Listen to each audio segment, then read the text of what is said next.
नमस्कार दोस्तों, स्वागत है आप सभी का एक बार फिर से आपके अपने YouTube चैनल कॉमर्स मेरी जान के ऊपर, जहां पर हम डिस्कस करते हैं कॉमर्स से रिलेटेड इंपॉर्टेंट टॉपिक।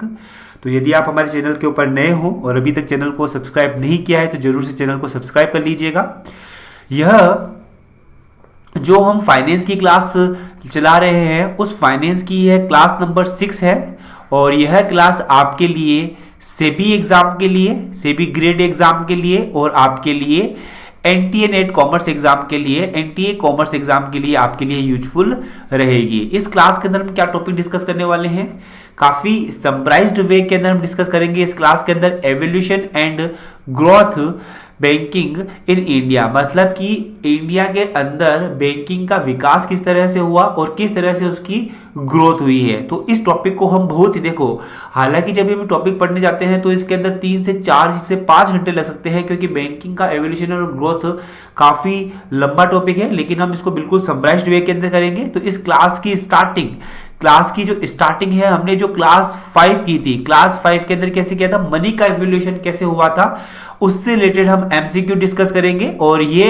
एमसीक्यू मैं कह सकता हूं कि 6 एमसीक्यू, ये जो हम एमसीक्यू डिस्कस करने वाले हैं 100% एमसीक्यू आपके राइट हो सकते हैं यदि आप क्लास नंबर 5 को अच्छे तरीके से देखते हो। तो यदि आपने क्लास नंबर 5 नहीं देखी है तो डिस्क्रिप्शन बॉक्स के अंदर, कमेंट बॉक्स के अंदर उसका आपको लिंक मिल जाएगा, जरूर से उसको देखिएगा, फिर इन एमसीक्यू को अटेंड कीजिएगा, काफी मजा आपको आने वाला है।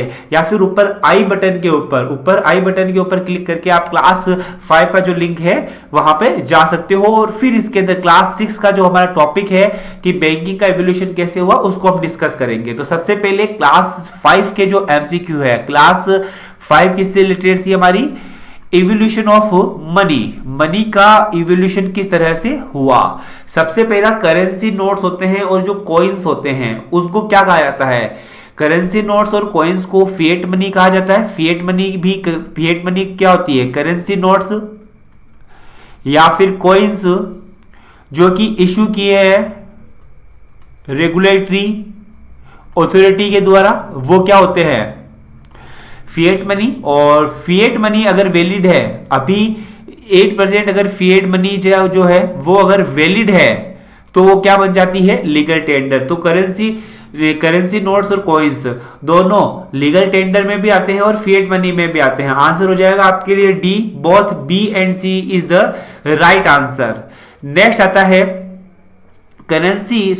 Which one of the following is a modern form. अब देखिएगा मॉडर्न है, यहां पर मॉडर्न फॉर्म ऑफ करेंसी। अभी 8% कौन सी करेंसी चल रही है, क्या गोल्ड चलती है, सिल्वर चलती है, नहीं, कॉपर भी नहीं चलती है, पहले के जमाने में चलते थे मेटेलिक फॉर्म के अंदर, है ना।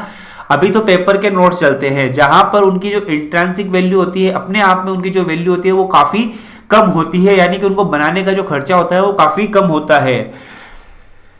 Which among of the following authorities issues currency notes. India के अंदर करेंसी नोट कौन इश्यू करता है, 10 रुपए, 100 रुपए, 500 रुपए, 2000 रुपए, इनके नोट्स कौन इश्यू करता है। इनके नोट्स को इश्यू करने का जो काम किया जाता है वो किया जाता है रिजर्व बैंक ऑफ इंडिया के द्वारा। 1 रुपए का जो नोट है वो फाइनेंस मिनिस्ट्री इश्यू करती है, लेकिन क्योंकि अब 1 रुपए का नोट उन्होंने जैसे कि मतलब कि एकदम लेन देन के रूप में तो इश्यू करना बंद ही कर दिया, क्योंकि वहां पर उसकी जो बनाने की कॉस्ट 1 रुपए से ज्यादा लग जाती है। तो सिंपल सा क्वेश्चन पूछा जाए कि करेंसी नोट्स कौन इश्यू करती है गवर्नमेंट के बिहाफ पर इंडिया के अंदर, reserve bank of India will be the answer.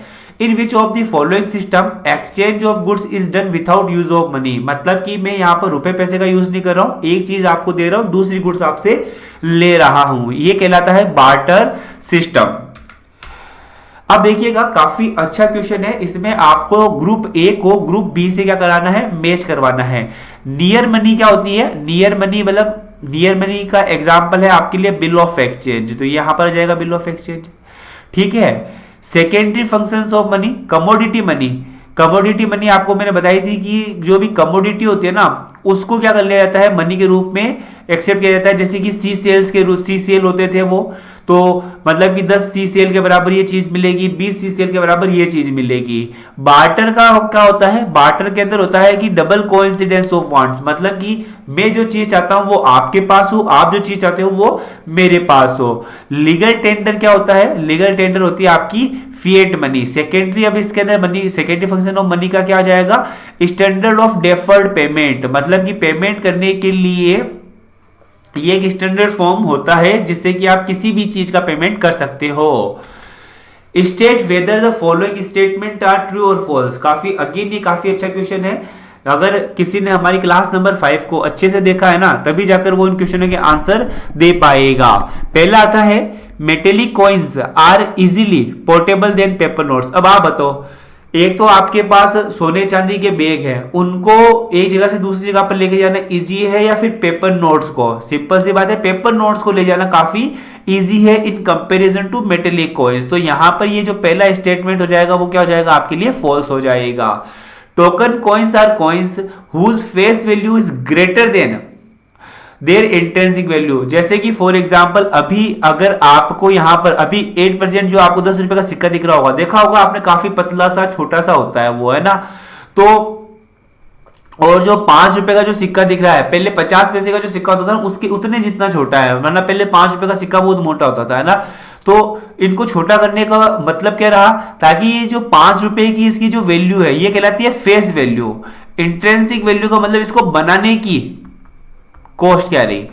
अब अगर मैं 5 रुपए के सिक्के को, अगर मैं 5 रुपए को सिक्के को बनाने में ही 5 रुपए ज्यादा खर्च कर देता हूं, तो क्या इसमें कोई समझदारी है क्या? नहीं।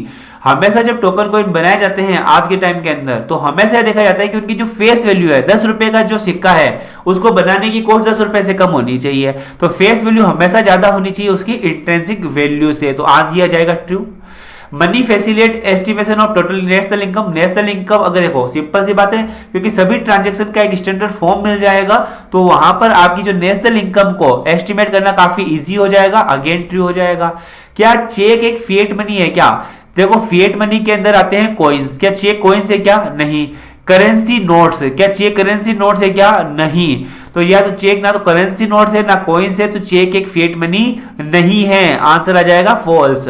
मनी इंक्रीज द प्रोडक्ट, क्योंकि सिंपल सी बात है, मनी से आप जो एक जो भी किसी भी चीज की जो प्रोडक्टिविटी होती है उसको आप इंक्रीज कर सकते हो, क्योंकि उससे आप जो संसाधन चाहिए उसकी प्रोडक्टिविटी को इंक्रीज करने के लिए उन संसाधनों को आप परचेज कर सकते हो। Again this statement will be the true.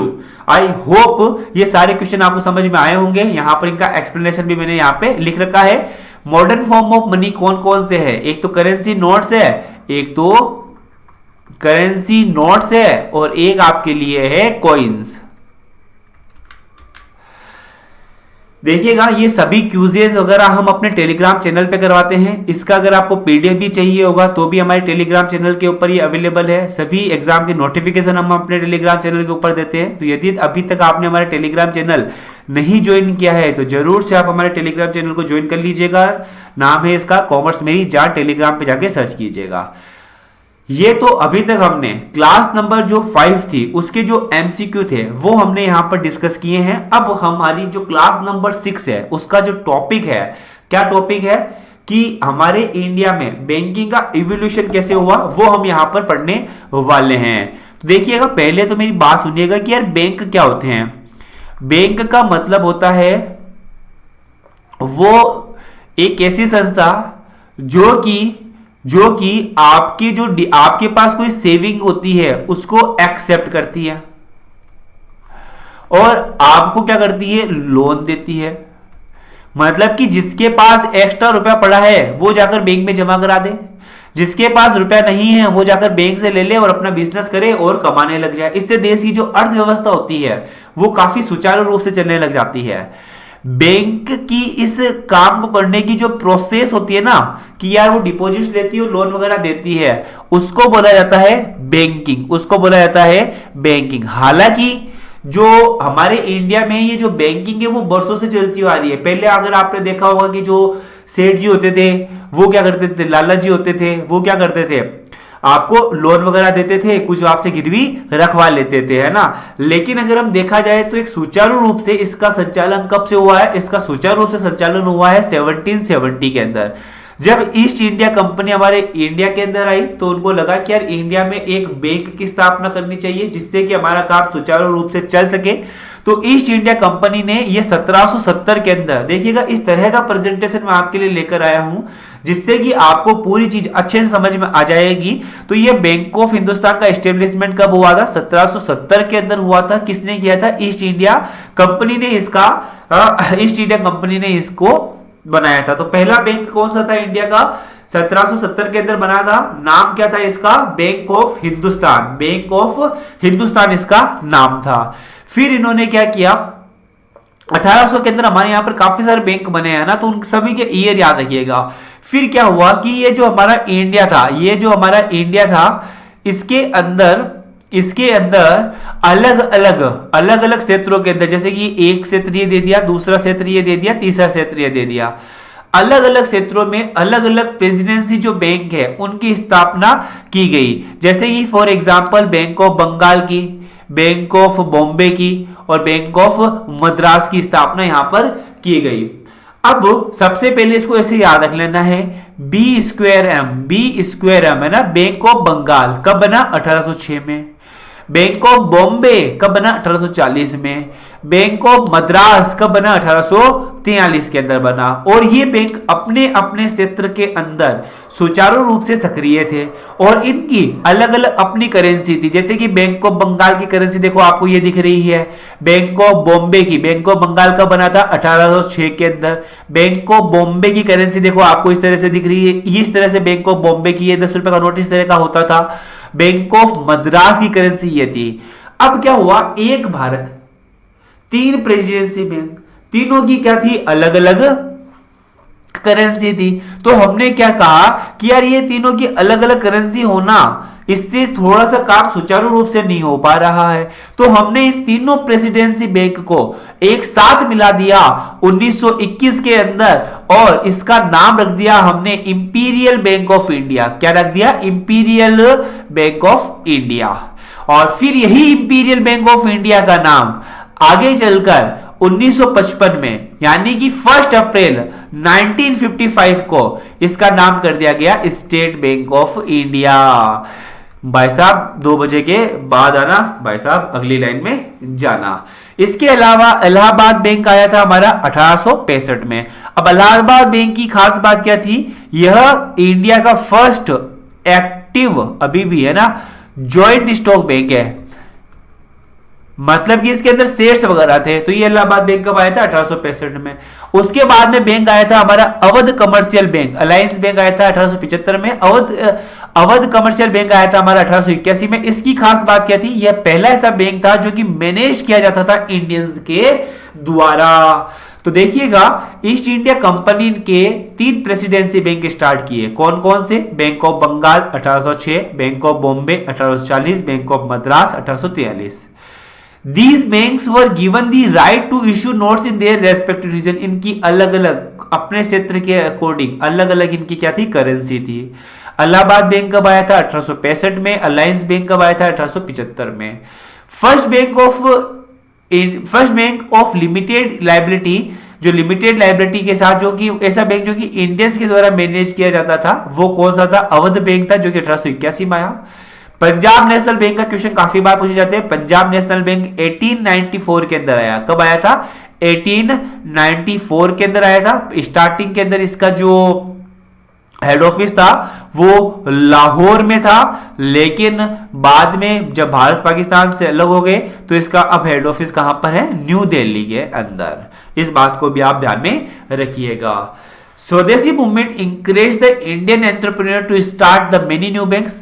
Another landmark जो हिस्ट्री के अंदर हुआ था इंडियन बैंकिंग का, कि इंपीरियल बैंक ऑफ इंडिया बना 1921 में। 3 प्रेसिडेंसी बैंक, कौन कौन से 3 presidency bank? Bank of Bengal 1806, bank of Bombay 1840, bank of Madras 1843।